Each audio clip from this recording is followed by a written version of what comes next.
En el nombre del Padre, del Hijo, del Espíritu Santo. Amén. Vamos a pedir al Espíritu Santo su presencia entre nosotros y su iluminación para que esta palabra nos siga llegando a nuestros corazones y a nuestra mente. Bueno, hemos hecho estos días como pequeñas introducciones a los libros sapienciales. Ya hemos visto Proverbios y Eclesiastés, ¿cierto? Y hoy vamos a ver Eclesiástico. En latín, eclesiástico. En griego, Sirácida. Pero quiero leer, es que mire, yo dije, la Biblia de Jerusalén trae unas introducciones tan completas de cada libro que saltarse o tratar uno de hacer un resumen de algo tan completo que ya es un resumen es como sacrílego, porque es que es un trabajo muy profundo. Entonces, vamos a empezar leyendo y vamos a tratar de meter en nuestro conocimiento qué es lo que se está hablando de cada cosa. Este libro forma parte de la Biblia griega, pero no figura en el canon judío. Es, pues, uno de los libros deuterocanónicos admitidos por la Iglesia cristiana. Sin embargo, fue compuesto en hebreo. San Jerónimo lo conoció en su lengua original y los rabinos lo citaron. Cerca de 2/3 de este texto fueron encontrados en 1896 en los restos de varios manuscritos de la Edad Media procedentes de una antigua sinagoga de El Cairo, Egipto. Pequeños fragmentos han aparecido más recientemente en una cueva de Qumran, y en 1964 se ha descubierto en Masada un largo texto que contiene los capítulos 39 a 44, en escritura de comienzos del siglo I antes de Cristo. Por último, en 1982 se ha encontrado un nuevo folio que contiene capítulos 31 a 32 a 33. Las variantes de estos testigos entre sí y en relación con las traducciones griega y siríaca indican que el libro circuló muy pronto en diversas recensiones. ¿Por qué hago esta historia? Porque la Biblia judía, cuando ellos diseñaron hacer un solo texto, no incluyó nunca un libro que ellos no tuvieran en hebreo como el origen. En aquella época, como no lo tenían, entonces no lo incluyeron, el libro de Eclesiástico o Sirácida. Entonces, al no incluirlo ellos en hebreo,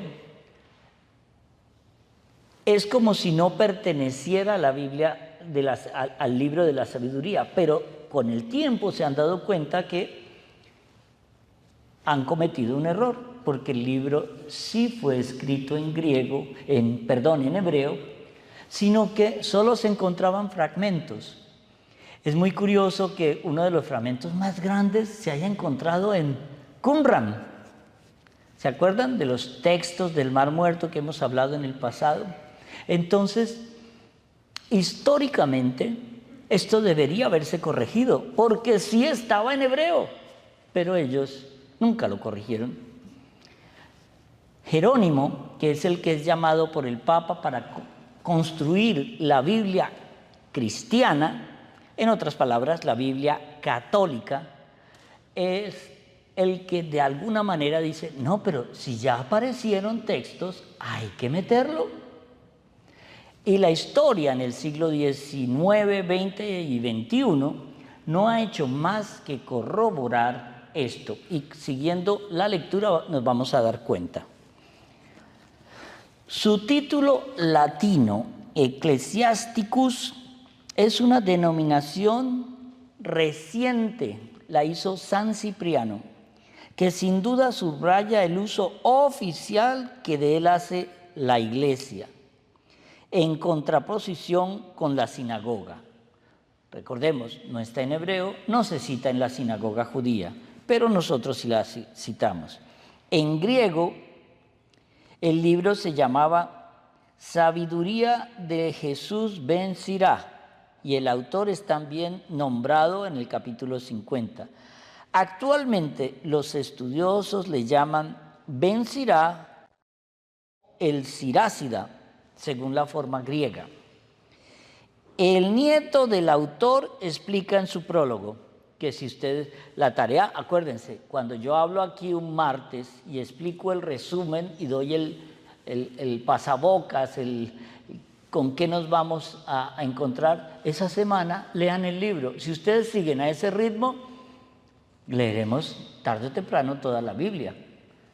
Entonces, el nieto del autor explica en su prólogo que tradujo el libro cuando vino a residir en Egipto en el año 38 del rey Ebergetes. En Egipto no puede tratarse más que de Ptolomeo VII Ebergetes, y la fecha corresponde al año 132 antes de Cristo.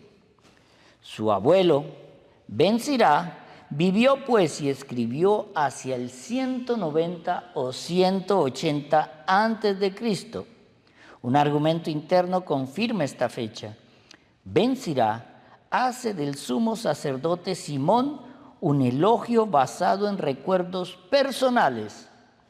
Se trata de Simón II, que no murió antes del 200 antes de Cristo. ¿Sí ves cómo se reconstruye la historia? Si yo estoy, es como vamos a hablar en otra iglesia donde yo hacía una misa, había una señora que yo quería mucho, era la sacristana. No les voy a decir que se llamaba Josefina, pero era un poco rascapulgas. Entonces, eso a mí me daba un palito. Ella era como la Verónica del Valle de allá. Entonces, esta mujer era como, toda hora gruñona. Y yo siempre decía, cuando estábamos hablando de Matusalén, según la Biblia, Matusalén fue el hombre más longevo porque vivió más de 900 años. Seguramente el que escribió esto no conoció a Josefina. Y esa mujer después de cada misa me decía, ¿usted por qué se tiene que meter conmigo? La edad mía no le importa a nadie. Entonces, un día, ella estaba de cumpleaños. Y entonces yo me rebusqué con su mejor amiga para saber cuántos cumplían. Y como yo soy bondad infinita, le dije, hoy celebramos los 94 años de Josefina. Padre, yo no estoy cumpliendo 94, son solo 84. Ya lo saben, ella lo dijo. Pero esto, cuando uno reconstruye la historia así, encontré este documento así, es cuando viene a encontrar la belleza que es el libro de Eclesiástico. ¿Se acuerdan cuando yo en la semana pasada o antepasada, no recuerdo, les hablaba de Eclesiastés? Que yo para hacer el texting, si la gente hacía la penitencia, les ponía a leer el capítulo 13. Y ya cuando llegaban a los 8 días aquí, a este grupo, ¿leíste el capítulo 13 de Eclesiastés? Sí, padre, muy interesante. Ok, ahora te vuelves a confesar y no vas a comulgar. ¿Por qué? Porque Eclesiastés no tiene sino 12 capítulos. Y si usted no hizo la penitencia, no puede comulgar. Y si encima me mintió en la cara, si no se confiesa conmigo, no hay comunión. Misericordia absoluta.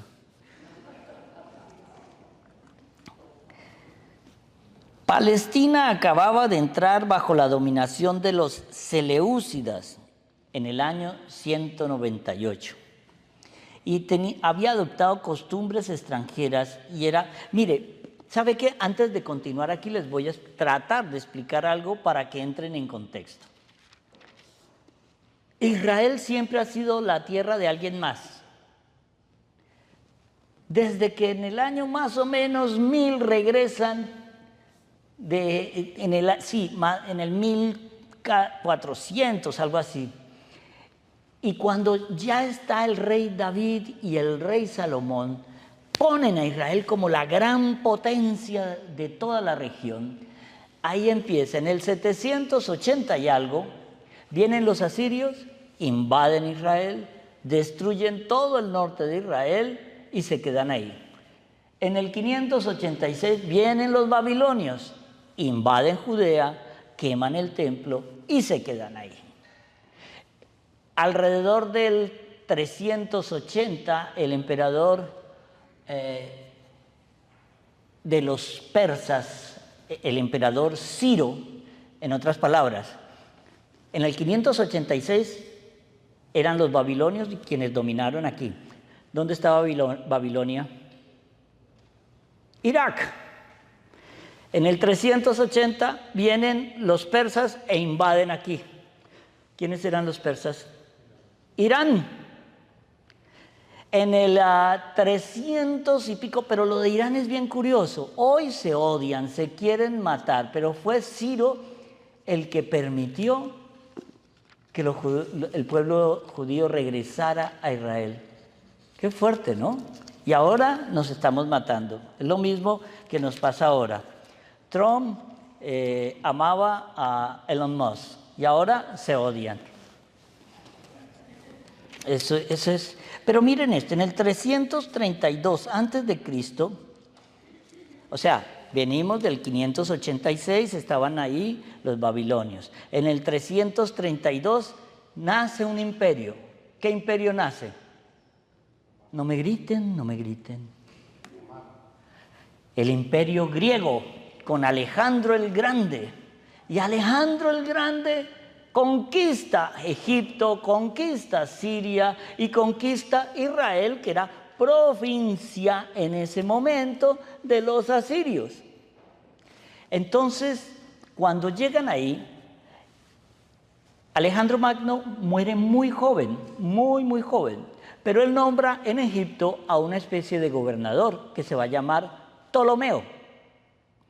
Y en la parte de Asiria nombra a otro gobernador que se va a llamar Seleuco. Por eso los que vienen de aquí es el imperio de los Ptolomeos y los que vienen de aquí es el imperio de los Seleucidas. Y entonces, cuando ellos conquistan, él pone un rey ahí y ese rey va a someter de nuevo a Israel. Pero en el año... Espérate, si me equivoco por 3 meses es mucho.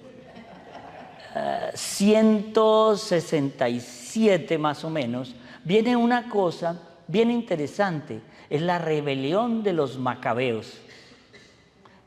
Entonces, en esa rebelión, los macabeos logran expulsar a los seleucidas de ahí y van a gozar de un pequeño periodo de libertad. Pero claro, teníamos a los Ptolomeos por aquí atacando esa franja chiquitica. ¿Qué ha cambiado en 2000 años? Nada. Y luego teníamos por el norte atacando. Entonces Israel hace una alianza estratégica y le dice a Roma, mire, le vamos a pagar un tributo especial, pero usted nos defiende de estos dos. Entonces ellos... en la rebelión de los macabeos, ellos nombran a un rey bien interesante y este rey permite purificar el templo de nuevo, porque ahí habían metido deidades, todo. La rebelión de los macabeos es porque los griegos asirios querían imponer los dioses griegos dentro del templo de Jerusalén. Los macabeos no soportan eso y sencillamente se rebelan, logran esa pequeña independencia, pero hacen una mala alianza.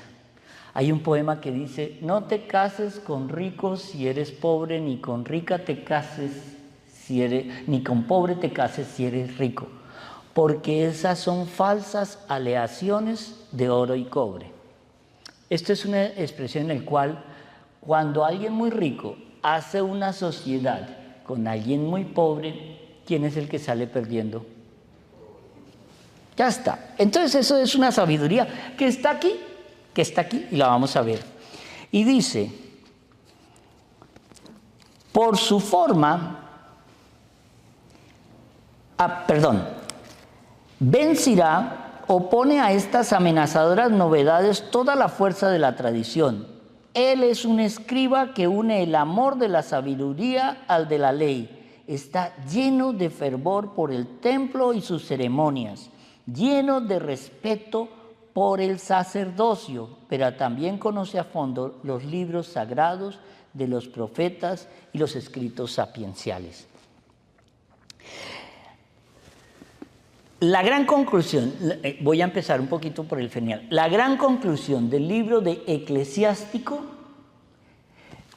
es que no es porque yo cumpla la ley que me salvo. ¿Qué será la pelea con los fariseos? La ley al pie de la letra, la ley al pie de la letra. No, yo tengo también que aceptar que es Jesús el Mesías. Tengo que aceptar sus condiciones. Mandamientos que son inamovibles. Sacramentos que conservan su orden para que podamos cumplir los sacramentos. ¿Sí ve lo que significa que la sabiduría está escrita por encima de la ley? Entendamos esto. La ley fue inspirada por la sabiduría, pero nunca estará por encima de la sabiduría. Porque la sabiduría es un contexto mucho más grande que conlleva una especie de discernimiento, que es cuando celebrábamos este domingo los dones del Espíritu Santo. Los dones del Espíritu Santo, el don de ciencia no es para que aprendas química, no es para que aprendas energía biomolecular, no. El don de ciencia es para saber discernir la voluntad de Dios en tu vida. Eso es diferente. Entonces, aquí vamos a ver, por su forma, el libro está claramente en la línea de sus predecesores y de sus modelos. Si exceptuamos la parte que celebra la gloria de Dios en la naturaleza y en la historia, el libro no es menos heterogéneo que las colecciones de los Proverbios o que el Eclesiastés, sino que aborda temas mucho más diversos. Es una sabiduría ampliada a toda la vida. La doctrina es tan tradicional como la forma. La sabiduría que predica Ben Sirá viene del Señor. Su principio es el temor de Dios, forma a la juventud y proclama la felicidad. ¿Por qué hace énfasis? De verdad, yo quisiera llegar a un colegio y decirle a los niños, materia obligatoria, léanse el libro de Eclesiastés. Si yo entendiera con esa mente tan, llamémosla virgen, con ese cerebro tan despejado de un adolescente de 12 años, y le hago leer el libro de Eclesiastés, yo no tendría hoy ni drogadictos, ni alcohólicos, ni personas con problemas de identidad sexual. ¿Por qué? Porque yo empezaría a analizar todo lo que me pasa a través de la sabiduría del Señor. Mire,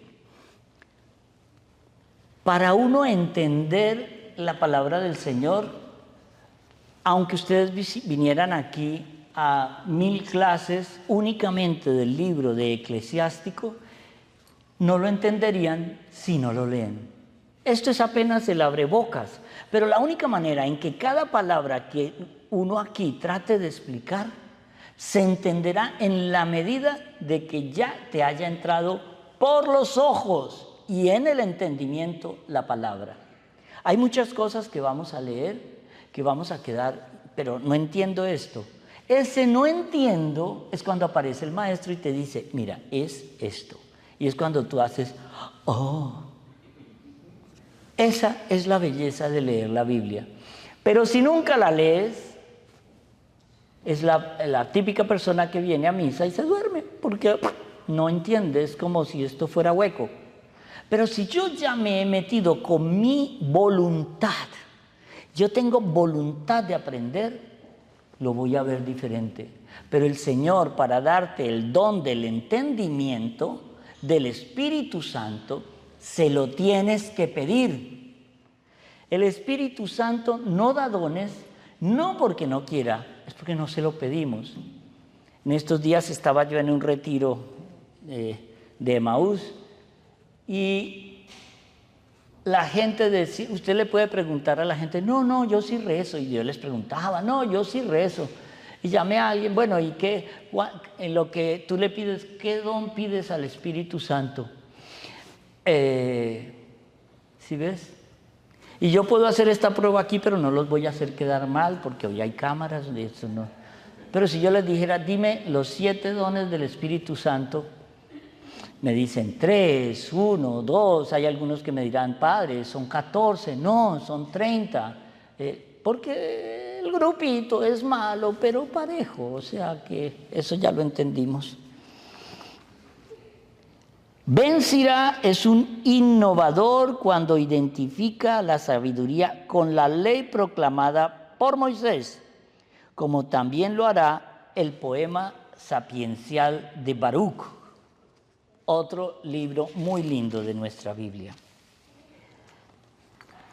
La diferencia de los antiguos sabios, a diferencia de los antiguos sabios, Ben Sira medita sobre la historia de la salvación. Si ve que toda sabiduría siempre nos conduce a Jesús, hace desfilar a las grandes figuras del Antiguo Testamento desde Enoc hasta Nehemías.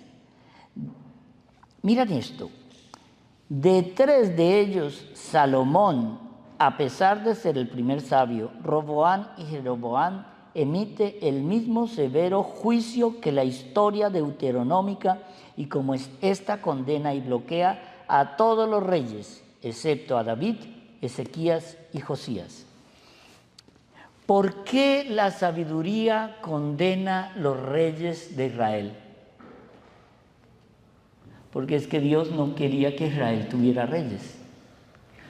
Fueron el pueblo que pedía, queremos un rey, queremos un rey. Entonces el Señor les da a Saúl, que no fue un buen rey, trató de matar a David, pero por eso él salva a estos 3 reyes, porque ellos trataron de unir y todos los otros trataron de separar. Salomón fue hijo de David y él tuvo unos hijos y al morir él, un hijo se queda con el reino del norte que se va a llamar el reino de Israel y otro hijo se queda con el reino del sur que se va a llamar el reino de Judá. Un pequeño repaso.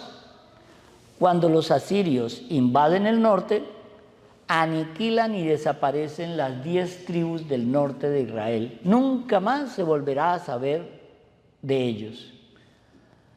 Y unos 200 años después, cuando los babilonios invaden el sur de Israel, acaban con el reino de Judá, pero se llevan prisioneros a los ricos, a los sabios y a mucho pueblo, los poderosos.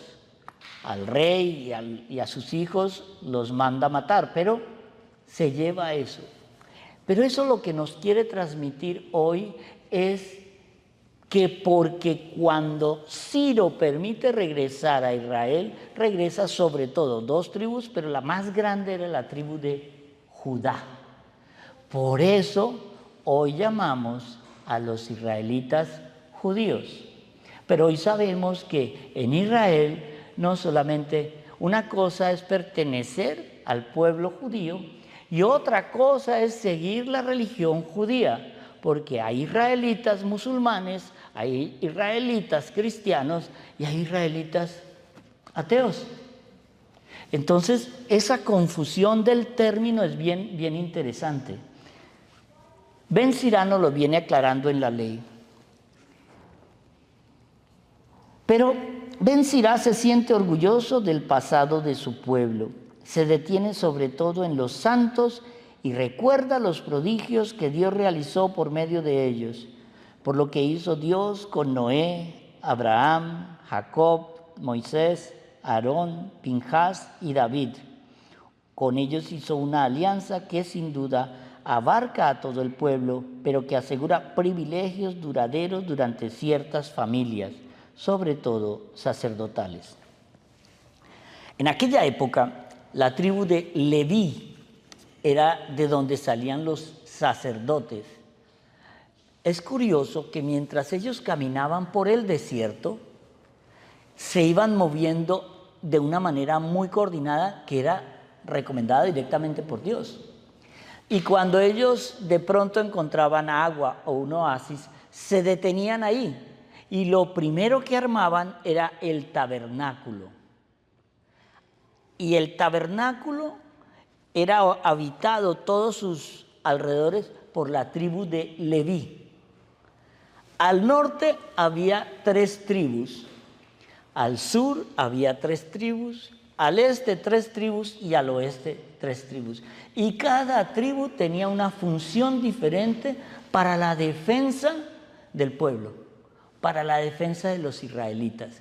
Pero la tribu de Leví era la única que estaba en contacto permanente con el tabernáculo. Y el arca de la alianza era llevada por unos sacerdotes especiales. Eso no era que, yo la llevo, no, yo la llevo. No, había un grupo de sacerdotes que eran los únicos que podían tocar el arca sin morir. Pero recordemos que esto es bien curioso. El arca como tal no la podían tocar. El arca iba con 2 palos y unas argollas para que no la tocaran. En estos días, hace como un mes, vi un documental muy bueno de algo que apareció. La gente cree que el arca de Noé fue un mito. Ustedes saben que ya encontraron el arca de Noé. Lo pueden ver en YouTube, está en el monte Ararat. Y entonces, esa arca está en la cima de una montaña. Y han descubierto algo bien interesante. Cuando las aguas subían y el viento soplaba, el arca se iba a mover mucho y no podía atracar en ningún sitio. Entonces han encontrado unas piedras de 1,80 m más o menos de altura, con unos huecos así, en unas posiciones a mucha profundidad. Acordémonos, estamos en una montaña y esas piedras las han encontrado como en un orden lógico. Eran cuando el arca estaba muy inestable, ellos soltaban estas piedras para que fuera, cuando tocaban el suelo marino, el arca quedara estable.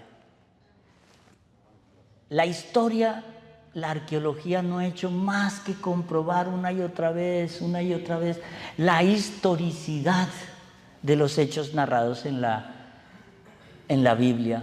Pero creemos que fuera, no importa, eso no importa, va a importar el día de la muerte. Pero bueno,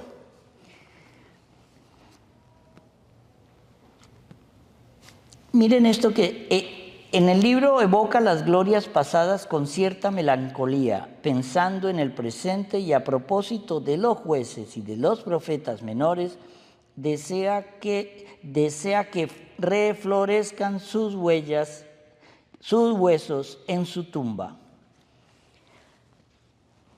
El primer gobierno que tuvieron los israelitas fue un gobierno de jueces. Eran 12 jueces elegidos entre los ancianos. Ellos gobernaban todo, pero que era el gobierno que Dios quería que se hiciera. Pero cuando este pueblo quería y pidió un rey, y pidió un rey, y pidió un rey, ojo con lo que pides, porque el Señor a veces lo cansamos y te lo da. Pero cuando no conviene en la divina voluntad, se convierte en un don o un regalo de desgracia, porque los reyes fueron los que más trituraron, por eso los critica tanto Sirácida. Escribe en vísperas de la sublevación de los macabeos. Hemos dicho que esa sublevación fue alrededor del año 167. Se cree que la vivió, y como cree que es recuerden que Ben Sirá, aunque escribió esto, no es el que escribe el libro, es su nieto el que lo escribe, porque el nieto dice, la sabiduría de mi abuelo Ben Sirá. Entonces, Jesús Ben Sirá, qué curioso, se llama Jesús. Ben Sirá es el último testigo canónico de la sabiduría judía en Palestina. Es el representante por excelencia de aquellos Hasidim, los piadosos del judaísmo, que pronto defenderán su fe contra la persecución de Antíoco Epífanes y que mantendrá en Israel islotes fieles en los que germinará la predicación de Cristo.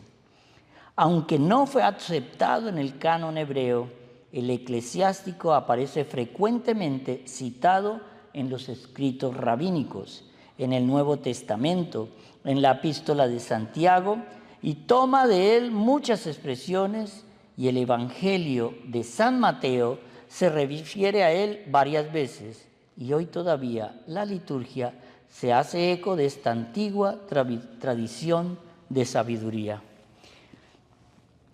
Recordemos siempre,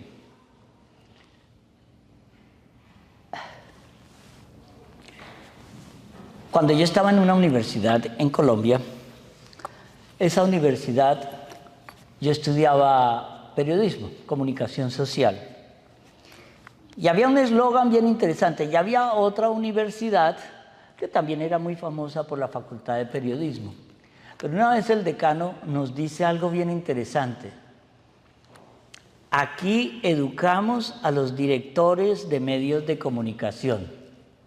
Sus empleados están en la otra universidad. Y uno dice, bueno, ¿eso no es prepotente? No, no. Porque mírenlo en la vida de ustedes. A ustedes les enseñaron a manejar, aprendieron a manejar y conducen. Pero ustedes no son pilotos de Fórmula 1. Cuando a nosotros nos decían eso, ¿por qué? Porque la universidad, no voy a decir que fue la Javeriana, es la universidad en periodismo, te enseñaba a pensar, a hacer una mente crítica de lo que estaba sucediendo, pero una mente crítica dentro del cristianismo. Muchas de las universidades de periodismo en todo el mundo te están enseñando cómo manejar un computador, cómo meterte en las páginas sociales, cómo editar un video, cómo hacer que ese video sea viral, cómo subirlo, a qué hora. Te están enseñando a cómo se marketing. Pero no tienes contenido. Y ves que hoy una chica sale y se pone 2 trajes de baño y a los 20 días ya tiene 100.000 seguidores. Pero el contenido, la conjunción perfecta se da cuando esa persona o ese grupo de personas tienen un contenido con buena técnica. Ahí es cuando esto se vuelve diferente. Entonces, eclesiástico es la enseñanza de cómo debo pensar desde el punto de vista de la sabiduría de Dios, no del mundanal ruido. ¿Cómo debo aceptar lo que ocurre hoy en el mundo? ¿Cómo debo pensar lo que me ocurre a mí en la vida? Un divorcio, una enfermedad grave, un hijo o una hija calavera. ¿Qué me quiere enseñar el Señor hoy a mí? ¿Cómo me debo enfrentar a eso? ¿Cómo tengo que aceptar lo que me está ocurriendo? Porque todo pecado lleva en sí mismo engendrada la semilla del castigo. Muchas veces decimos, no, es que mi abuela era una bruja y no sé qué, y cuando era chiquita a mí me ofrecieron. Y no es que el pecado se herede como no. Son las consecuencias del pecado lo que nos toca a nosotros. Pero el pecado, como tal, se rompe en el instante en que yo acepto a Cristo. Y quiero hacer lo que Cristo enseña. Y quiero seguir las palabras de Cristo. Por eso Eclesiástico se convierte en un manual. Todo. Es que, mire, aquí todos ustedes tienen carro. Dígame, una persona aquí que haya leído el manual del carro. Nadie. Yo aprendí eso cuando por primera vez, acuérdense, soy un poquito nerd. Y yo sí, me llegó un carro muy bonito una vez y era botoncitos. Y ya después de un mes dije, yo solo sé prenderlo, meter primera y arrancar. Pero no sé, un día llovió mucho y no sabía cómo prender los limpiabrisas. Ese día me dio rabia, paré el carro, me metí a un centro comercial y dije, saldré de aquí cuando me haya leído este manual. Obviamente me costó mucho trabajo y como 7 cafés porque el manual estaba en inglés depurado. Pero miren esto, Eclesiástico es un manual. No te va a decir, mira, si tienes una novia rubia o una novia morena, entonces elige. No, te va a decir cómo enfrentarte a las situaciones de tu vida. Y lo van a ver rápido. Vamos a leer, como siempre, los primeros. ¿Tenemos tiempo? Sí. Los primeros capítulos. Dice, este es el prólogo del traductor. Este prólogo del traductor griego no forma parte del libro de Eclesiástico propiamente dicho y presenta un gran parecido con los prefacios de las obras de autores clásicos y helenísticos. ¿Por qué lo pone? No forma parte del libro original, forma parte del traductor al griego. Pero mire lo que dice. La ley, los profetas y los escritos que le siguieron nos han transmitido muchas e importantes lecciones que hacen a Israel digno de elogio por su instrucción y sabiduría. Una de las cosas que vamos a ver cuando analicemos el libro de sabiduría es que en Israel se concentra la sabiduría conocida hasta ese mundo, desde los movimientos en la India, pasando por los persas, pasando por los egipcios, pasando por los griegos, por los asirios, por los medos, todo eso se concentra y da una sabiduría, pero a la luz de Dios, no a la luz de los hombres, sino a la luz de Dios. Por eso esta invitación a que se devoren esta semana Eclesiástico. Ahora bien, no basta con que los lectores se hagan sabios. Es necesario también que como expertos puedan ayudar a los de fuera, tanto de palabra como por escrito. Por eso, mi abuelo Jesús Ben Sirá, después de haberse dedicado intensamente a la lectura de la ley, los profetas y los otros escritos de los antepasados, y de haber adquirido un gran dominio sobre ellos, se propuso escribir sobre cuestiones de instrucción y sabiduría. Su objetivo era que los deseosos de aprender aceptaran sus enseñanzas y pudieran progresar llevando una vida más acorde con la ley. ¿Sí ves?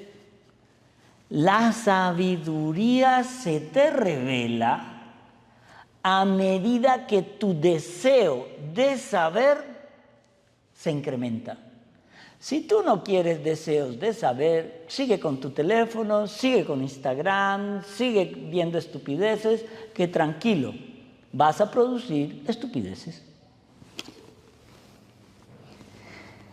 Quedáis, pues, invitados a leer este libro con benevolencia y atención, así como a ser indulgentes, allí donde os parezca que a pesar de nuestros denodados esfuerzos de interpretación, no hemos acertado en la traducción de algunas expresiones.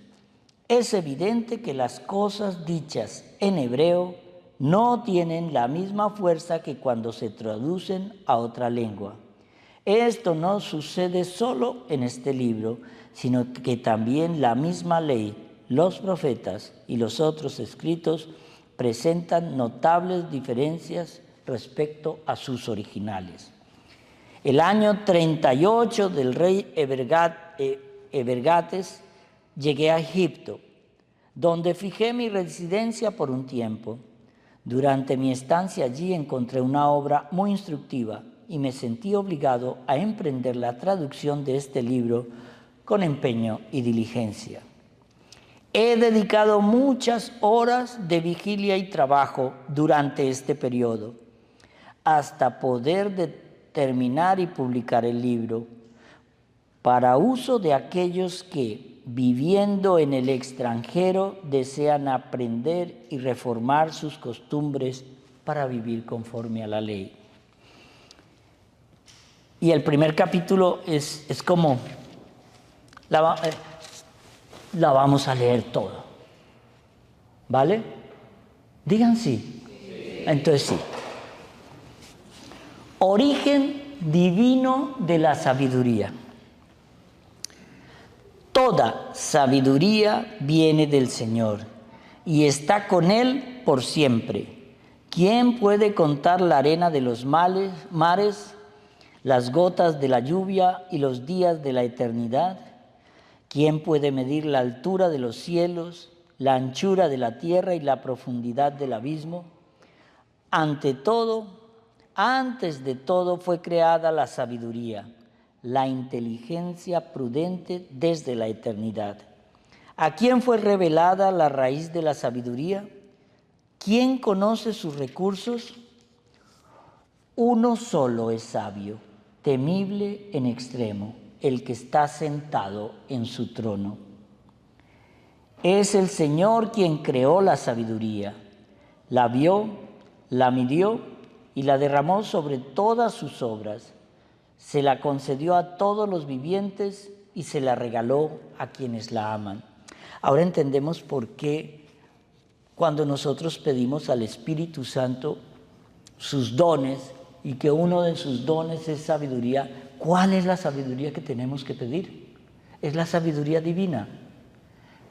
Por eso el Espíritu Santo quiere darlos, pero nadie la pide. Nadie dice yo quiero fortaleza, porque es que los dones de sabiduría, cuando dices fortaleza, no sé a quién le pregunté en estos días, ¿tú sabes qué es el don de la fortaleza?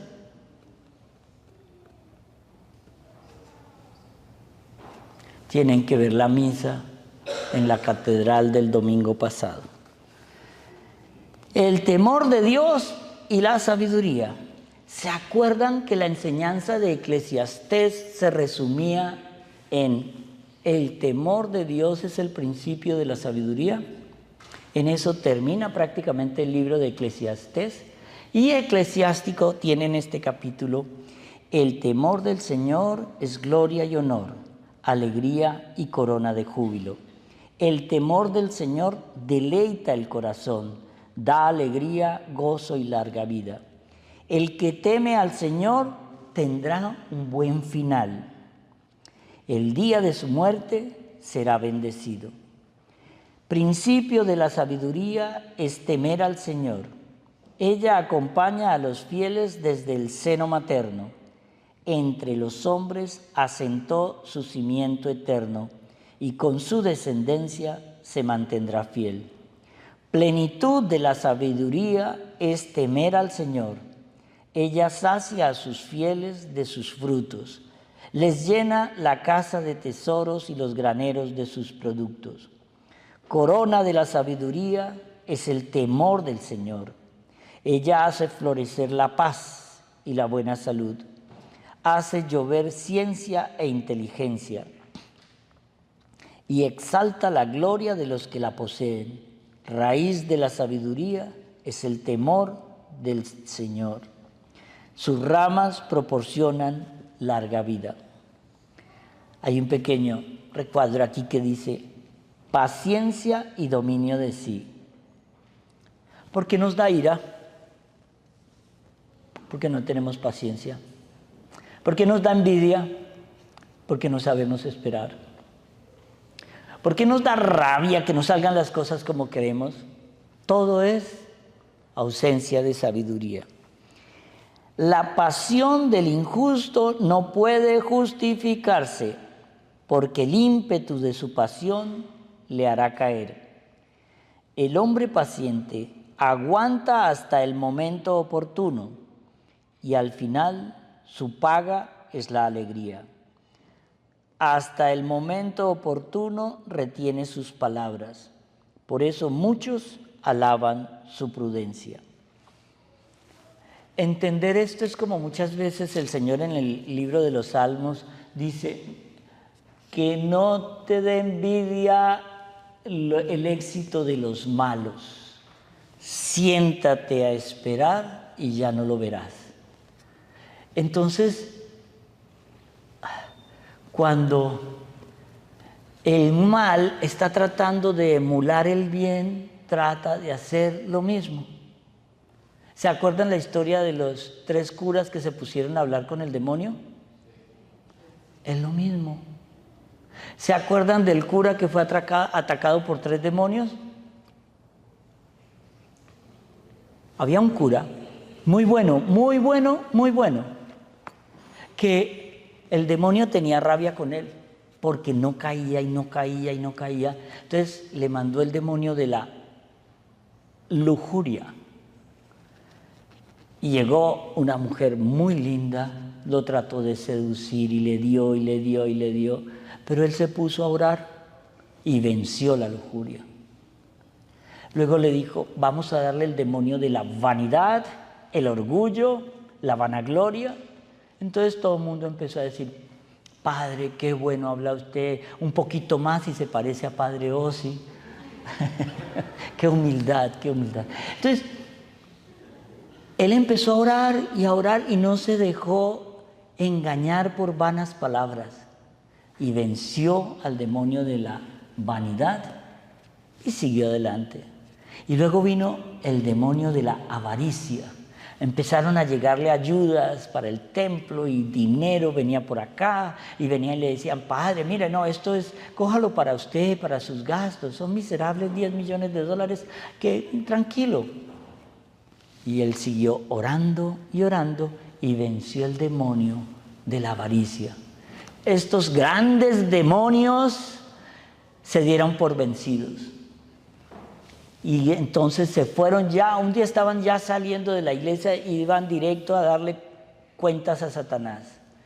Cuando Satanás, por viejo, les mandó un demonio chiquitito. Estos eran imponentes, grandes, me recuerda mucho a Miyagi, el de la película, con un bastoncito. Y estos 3 demonios grandes se empezaron a burlar. ¿Y usted para dónde va? No, a hacerlo caer a él. Mire, no hemos podido nosotros, va a poder usted. ¿Usted qué demonio es? El demonio del tiempo y la oportunidad. Vengan conmigo.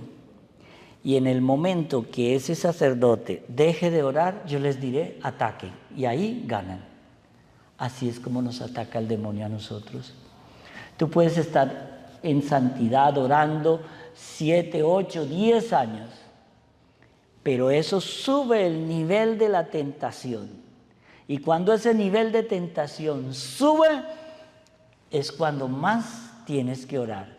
Porque si caes, pierdes todo lo que has hecho, porque solo el que persevere hasta el final será salvo.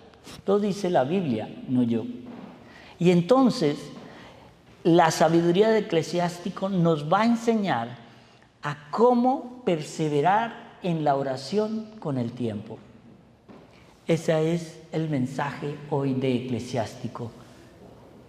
Léanlo y hablamos la próxima semana. Que el Señor los bendiga y los coja confesados. Amén.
Piece by piece I